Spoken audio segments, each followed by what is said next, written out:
প্রিয় ভিউয়ার্স, আজ আপনাদের এমন এক দৃশ্য দেখাবো যা দেখলে অবাক হবেন।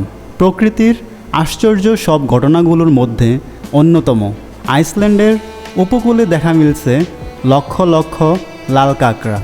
পুরো উপকূল এখন যেন এক বিশাল লালচে কার্পেট।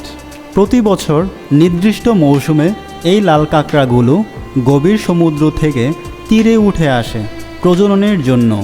এই সময়টাকে স্থানীয়রা বলেন রেড টাইড সিজন।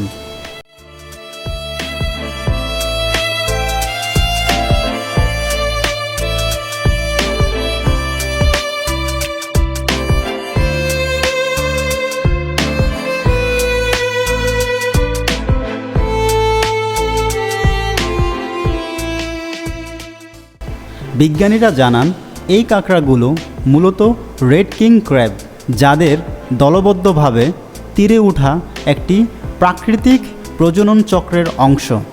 এমন দৃশ্য সাধারণত প্রশান্ত মহাসাগরের দ্বীপগুলোতে দেখা গেলেও এবার আইসল্যান্ডে এত বিপুল সংখ্যায় দেখা পাওয়া বিজ্ঞানীদেরও করেছে বিস্মিত।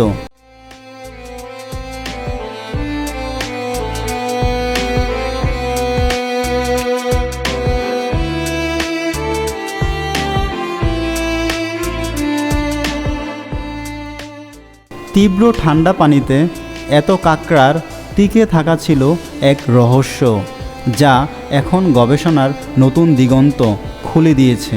স্থানীয়রা বলছেন এমন দৃশ্য আগে কখনো দেখেননি তারা।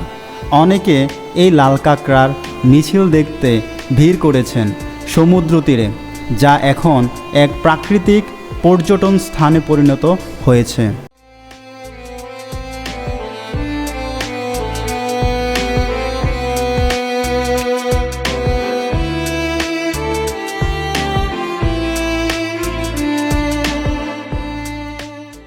প্রকৃতির এমন রঙিন আয়োজন আমাদের মনে করিয়ে দেয় এই পৃথিবী এখনও বিস্ময়ে ভরা।